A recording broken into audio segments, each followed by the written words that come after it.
Un coup d'œil sur une vente aux enchères qui a suscité la polémique. Parmi les lots proposés, il y avait 3 crânes humains datant de l'époque coloniale. Certains ont parlé de déshumanisation et menacé de porter plainte. La salle de vente a retiré les crânes en question et présenté ses excuses. Lucie Dendoven.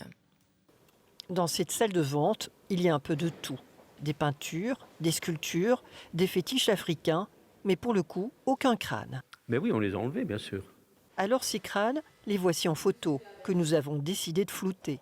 Certains portent un libellé pour le moins surprenant, crâne de Bangala anthropophage aux incisives taillées en pointe, ou encore le fragment d'un crâne collecté au figuier de la mort.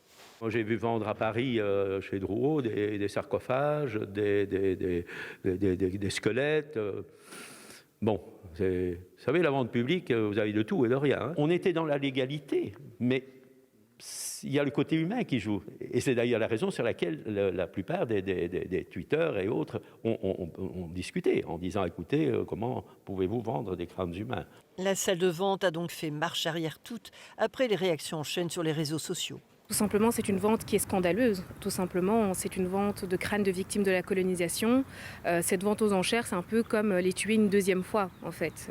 Une vente indécente pour les uns, malhabile pour les autres. Je pense qu'elle est à tout le moins maladroite dans le contexte actuel sociétal, avec l'ensemble des débats que l'on entend sur la question des restitutions, sur le passé colonial de la Belgique. On est rentré dans une ère de repentance, je dirais presque un siècle de repentance. Donc je pense qu'il est temps qu'il y ait un cadre légal qui s'inscrive dans toute cette problématique. Selon cet expert, une loi devrait désormais encadrer la vente d'objets privés africains. La salle de vente a entre-temps racheté les 3 crânes et compte les restituer à la République démocratique du Congo. Mais à nouveau, le collectif Mémoire coloniale réagit.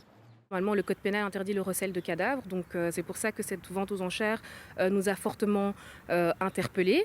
Et je pense que là, maintenant, il faut une réponse claire par rapport à un cadre juridique pour toutes ces dépouilles en fait, de personnes issues de la période coloniale qui se trouvent sur le sol belge. Le collectif compte porter plainte. Cette vente, même avortée, pose beaucoup de questions dans le contexte politique actuel.